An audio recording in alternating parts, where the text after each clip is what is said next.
Hey, this is John Carlos, and I am here with a look at the New York Comic Con 2023 exclusive Ghostface Takes Manhattan action figure by NECA. And before I open this up, I just want to take a moment to really appreciate the artwork on this box. Not just the details on the subway, which we'll get to in a moment, but just the fact that the main artwork is itself a bit of a throwback to Friday the 13th Part 8, Jason Takes Manhattan. You know, I don't often save my NECA boxes. I tend to just throw them away. But in this case, I will be hanging on to this box. Taking a closer look at the outer box, and there is a poster for Little Toy Shop of Horrors. There is this little Ghostface Statue of Liberty. We'll get a closer look at that artwork in a moment, but I just want to show you guys the ad for Crazy Stu's Television Repair, which, if you recall Stu's fate at the end of Scream 1, having this feature a broken TV is a pretty funny reference. Now, the inner card has a lot of fun details in it when you look at the artwork, like here's a closer look at the full broken TV for Crazy Stu's Television Repair. This Good Morning artwork looks like the Good Morning with Gale Weathers logo. Not identical to, but similar enough, because this is a Ghostface figure, not technically a Scream figure. I love the Stabs show poster for what looks like their version of Cats. I think that's hilarious. My favorite detail, though, has to be this Agamemnon show poster, which is the show in Scream 2 where Sydney played Cassandra. We've got Next Up 96th Street, which is a nice reference to the year that Scream came out. I love this Manhattan subway map that looks like Ghostface, which is also featured on this side of the little art card. Now, up here we've got the full New York City with the New York City ad with Ghostface Statue of Liberty, but here's something really fun and really sweet, I think. The Killer Con, West Raven Convention Center. Nice little cute little love letter to Wes Craven. Also, this little pumpkin, this little trick-or-treat pail is just adorable. I wish this was real. Like in real life, I would totally buy that. And then lastly, we've got this GW and BR for Eva, which to me, if I was going to guess, I follow Blaine Rodenbaugh on Instagram, and he is part of the direction and development on this figure. And he, like me, is a big Gale Weathers fan, so that's what I think those initials are for. And if I was developing this figure, I'd put something like in there for me too. Now, if you already have the Ultimate Ghostface figure, this is not a simple reissue. This features a brand new robe, brand new articulation, and a brand new Ghostface mask. I don't have the previous Ultimate figure or the original NECA figure that was like, you know, half cloth, half plastic, but just going off photos, I'd have to guess that this one's mouth is a little bit wider towards the top and the eyes are a little wider towards the bottom. It does have a wire going around the front rim of the hood and a wire going through the back, and I really, really like this feature a lot. In fact, I like this figure a lot because if you know my videos, you know how much I friggin' hate cloth goods. But this is one of the best cloth good figures I've probably ever seen as far as the way the robe lays. I can't speak to the specifics of the new articulation, but everything functions and is nice and tight. Nothing's too stiff to move. There's not a lot of paint to speak of. I mean, you saw the white and black on the mask, and then we've got just the little paint details of the boots here. The little metal rings where the laces go are nicely painted. If anyone's curious, underneath his little robe is just like, you know, some black pant legs that then go up to like a smooth torso. But, you know, the texture on the gloves look good. But let's go look at the accessories. The best thing about this figure is all the fun new accessories it comes with. My two favorite accessories are this playbill, or playkill, for the Little Toy Shop of Horrors, which features a little ad on the back for NECA Convention Exclusive 2023 of the Ghostface Takes Manhattan. That has a cast list of everyone who worked on the figure, so that's a super fun detail, especially for them. That's, I think, awesome.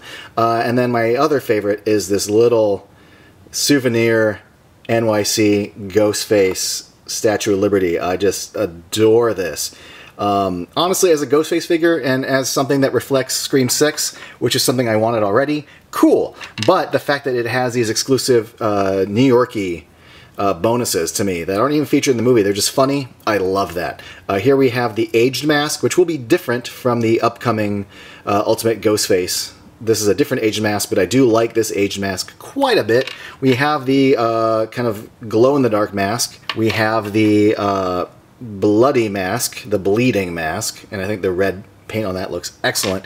And we have this rainbow mask that's featured in that one little Halloween party scene at the beginning of Scream VI, and I think this looks freaking awesome. Also looking awesome is this super tiny voice changer, but if you look at the little paint on it, the nice detail in the sculpt there, little dots for the speaker in the back there, this is awesome. We also get two knives, this regular knife and this glowing knife, which isn't quite the exact same shape of blade as the knife featured in Scream II at the stab screening, but it is different from this blade, so I do appreciate the difference. We have this tighter grip right hand and this kind of open, well actually this is the swiping and cleaning the blood off the knife hand, the running the hand across the blade, so that's an awesome inclusion.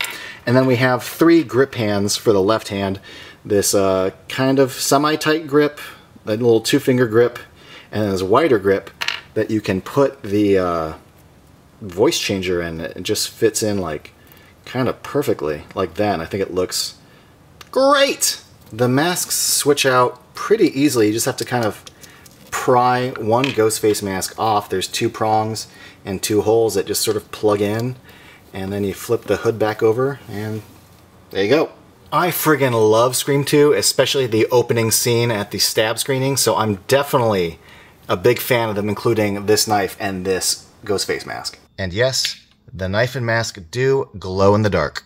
I think the rainbow mask is a really nice inclusion, and the voice changer fits into the hand so good and looks so good with the figure, especially with the double elbow joint articulation. The knife wipe hand is a super great inclusion. I love the way it looks, and the articulation at the wrist allows you to get it into just the right pose. Normally when it comes to movie action figures or movie characters, I tend to like movie accurate accessories when it comes to displaying my figures, but I gotta say, these two accessories are my favorite, and this is definitely how I'm going to be displaying this figure.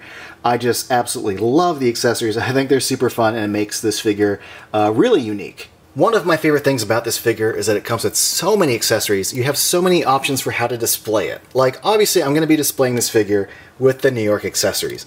However, I'm a massive Scream 2 fan, so I will absolutely be displaying this figure in the future with the stab screening Scream 2 mask.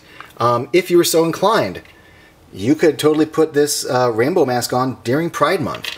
The only, I guess, negative thing or nitpick I have to say, if you can call it that, is that if this is supposed to be reflective of Ghostface in Scream VI, without actually being a Scream VI figure, they could have included a shotgun, but you know what? That's not really a deal breaker for me.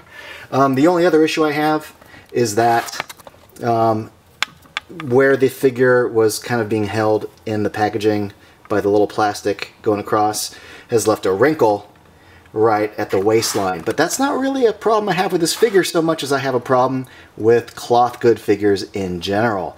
If you're familiar with my reviews on this channel, you might know that I friggin' hate cloth goods on my action figures. And you know what? I love this figure despite that. That's how much I like this figure. This is the first Ghostface figure I've bought since the original McFarlane Toys Movie Maniacs figure on its initial release, because the next Ghostface figure that I can recall was the NECA figure years later that was half cloth, half plastic, and I'm like, I'll pass. And you know what? I love NECA. Like, look at my channel. I review lots and lots of NECA stuff. Big fan of their output, but I didn't get that figure. I didn't get the cloth 8-inch retro figure, and I didn't get the Ultimate Ghostface. I came pretty close to getting the Ultimate Ghostface. And then this one was announced, and just like on paper and on the photos, I just looked at everything it came with, and I'm like, and I looked at the photos of it and looked at the way the cloth laid, and I'm like, you know what? That's the one to get. Also, I just dug Scream 6, and I like the Scream 6-ness of it. But the fact that this figure turned out so good, like, that got me to buy, for the second time ever, a Ghostface figure, and it's soft goods, and I like it. I mean, personally, that's nuts for someone like me. Also, just the fact that besides being a massive Scream fan, I love New York City, I love musical theater, I love seeing shows on Broadway, so the fact that it's all New York-y, Broadway, Ghostface Takes Manhattan, I dig the whole vibe of this figure. I absolutely love it. Thanks for watching, everybody. Let me know in the comments below what you think of this figure, and if you want to be up to date with all my latest reviews, be sure to click subscribe.